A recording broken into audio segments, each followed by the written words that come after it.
یہ آل India Radio کی Urdu service ہے۔ DRM 1071 mobile app news on air یا نیبرہڈ سروس 1 اور DT فری ڈش پر ہم آپ سے مخاطب ہیں۔ اس کے ساتھ ساتھ ہی AIR world service Urdu YouTube پر بھی ہماری نشریات کا سلسلہ جاری ہے۔ پیش خدمت ہے پروگرام آؤ بچوں۔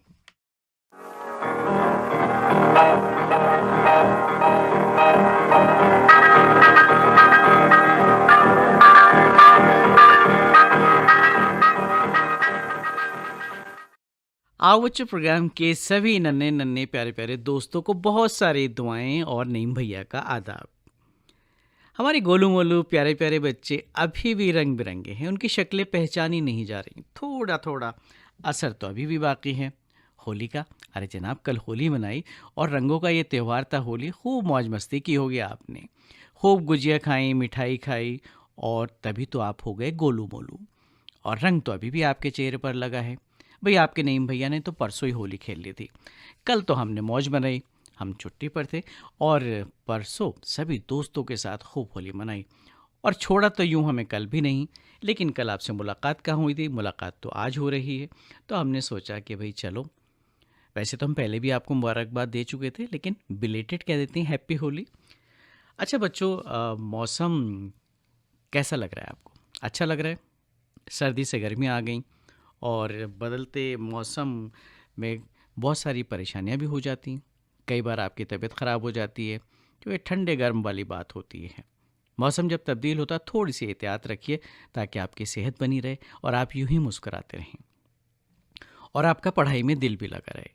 پڑھائی میں جب آپ کا دل لگتا ہے تو آپ کامیابی کی طرف گامزن ہوتے ہیں، قدم بڑھاتے ہیں زندگی میں، اور وہ مقام حاصل کرنے کی کوشش کرتے ہیں جو بہت ساری شخصیات نے حاصل کیا۔